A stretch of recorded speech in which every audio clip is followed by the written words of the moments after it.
A reading from the book of Deuteronomy, chapter 16. Honor the Lord your God by celebrating Passover in the month of Abib. It was on a night in that month that he rescued you from Egypt. Go to the one place of worship and slaughter there one of your sheep or cattle for the Passover meal to honor the Lord your God. When you eat this meal, do not eat bread prepared with yeast. For 7 days you are to eat bread prepared without yeast, as you did when you had to leave Egypt in such a hurry. Eat this bread, it will be called the bread of suffering, so that as long as you live, you will remember the day you came out of Egypt, that place of suffering. For 7 days, no one in your land is to have any yeast in the house, and the meat of the animal killed on the evening of the first day must be eaten that same night. Slaughter the Passover animals at the one place of worship, and nowhere else in the land that the Lord your God will give you. Do it at sunset, the time of day when you left Egypt. Boil the meat and eat it at the one place of worship, and the next morning return home. For the next 6 days you are to eat bread prepared without yeast, and on the 7th day assemble to worship the Lord your God, and do no work on that day. Count 7 weeks from the time that you begin to harvest the grain, and then celebrate the harvest festival to honor the Lord your God by bringing him a free will offering in proportion to the blessing he has given you. Be joyful in the Lord's presence, together with your children, your servants, and the Levites, foreigners, orphans, and widows who live in your towns. Do this at the one place of worship. Be sure that you obey these commands. Do not forget that you were slaves in Egypt. After you have threshed all your grain and pressed all your grapes, celebrate the festival of shelters for 7 days. Enjoy it with your children, your servants, and the Levites, foreigners, orphans, and widows who live in your towns. Honor the Lord your God by celebrating this festival for 7 days at the one place of worship. Be joyful, because the Lord has blessed your harvest and your work.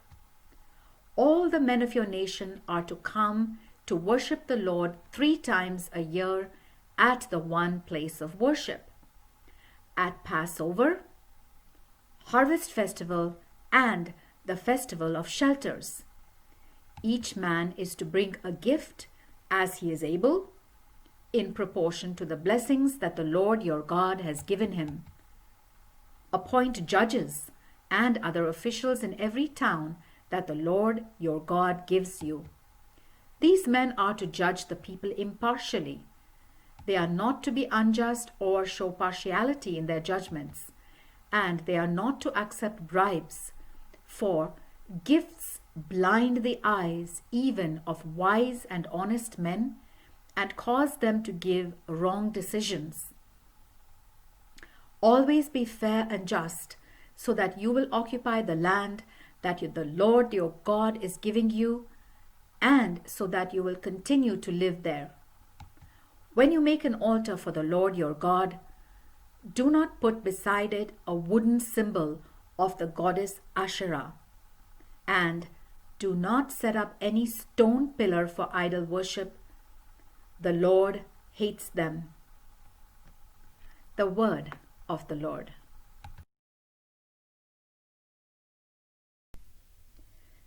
A reading from the book of Deuteronomy, chapter 17. Do not sacrifice to the Lord your God cattle or sheep that have any defects. The Lord hates this.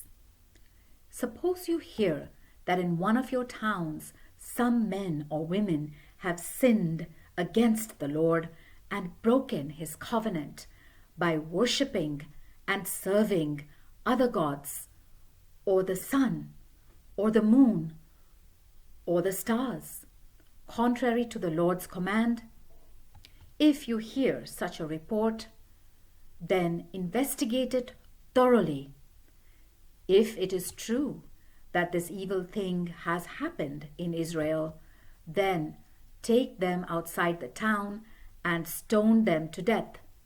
However, they may be put to death only if 2 or more witnesses testify against them. They are not to be put to death if there is only 1 witness. The witnesses are to throw the first stones, and then the rest of the people are to stone them. In this way, you will get rid of this evil. It may be that some cases will be too difficult for the local judges to decide, such as certain cases of property rights or of bodily injury, or those cases that involve a distinction between murder and manslaughter.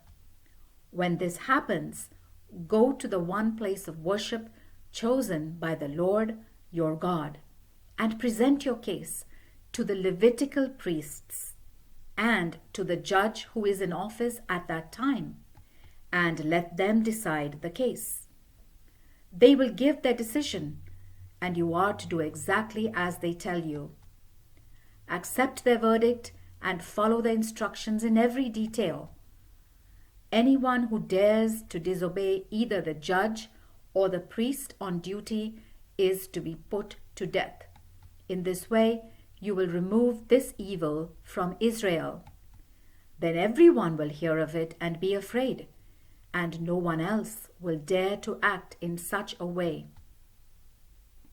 After you have taken possession of the land that the Lord your God is going to give you and have settled there, then you will decide you need a king like all the nations around you.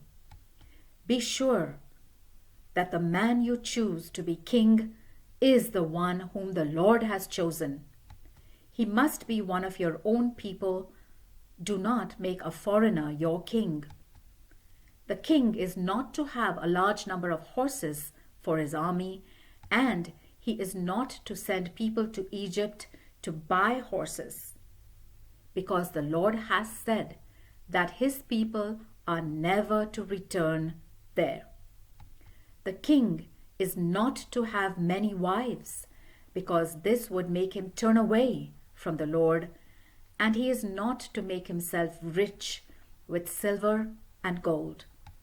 When he becomes king, he is to have a copy of the book of God's laws and teachings made from the original copy kept by the Levitical priests.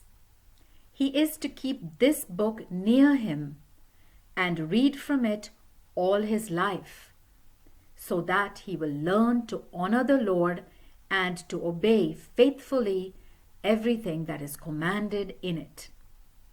This will keep him from thinking that he is better than other Israelites and from disobeying the Lord's commands in any way.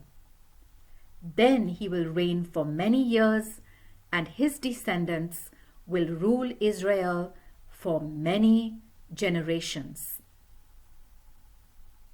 The word of the Lord.